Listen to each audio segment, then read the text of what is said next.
everyone, welcome back to Salem Learning. മക്കളെ, നമുക്ക് നാളത്തെ എക്സാമിന് ചോദിക്കാൻ ചാൻസ് ഉള്ള ഏറ്റവും ഇമ്പോർട്ടന്റ് ആയിട്ടുള്ള കാര്യം പഠിച്ചാലോ. ആറ്റത്തിന്റെ സൈസ് എങ്ങനെയാണ് പീരിയോഡിക് ടേബിളിലെ ട്രെൻഡ് എന്ന് നോക്കാം. ആറ്റത്തിന്റെ സൈസിനെ സ്വാധീനിക്കുന്ന ഘടകങ്ങൾ എന്തൊക്കെയാണ്? രണ്ട് കാര്യങ്ങളാണ്, ഒന്ന് ന്യൂക്ലിയർ ചാർജും മറ്റൊന്ന് ഷെല്ലുകളുടെ എണ്ണവും. ഓക്കെ, അതൊരു ക്വസ്റ്റ്യൻ ആയിട്ട് വരാം. ഇനി ആറ്റത്തിന്റെ വലുപ്പം എങ്ങനെയാണ് ഗ്രൂപ്പിൽ എന്ന് പഠിക്കാനായിട്ട് സാറ് സിമ്പിൾ ആയിട്ട് ഒരു മെത്തേഡ് കാണിച്ചു തരാം. ആറ്റത്തിന്റെ വലുപ്പം താഴേക്ക് വരുന്തോറും കൂടി വരും എന്ന് പഠിക്കുക. അതിന്റെ കാരണം എന്താണ്? ഷെല്ലുകളുടെ എണ്ണം കൂടുന്നത് കൊണ്ടാണ് എന്ന് മക്കൾ പഠിച്ചു വെക്കുക. ഓക്കെ, ഇനി ആറ്റത്തിന്റെ വലുപ്പം എങ്ങനെയാണ് പീരീഡിൽ എന്ന് നോക്കുക.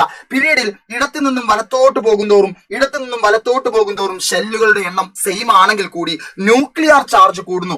എന്താണ് മക്കളെ?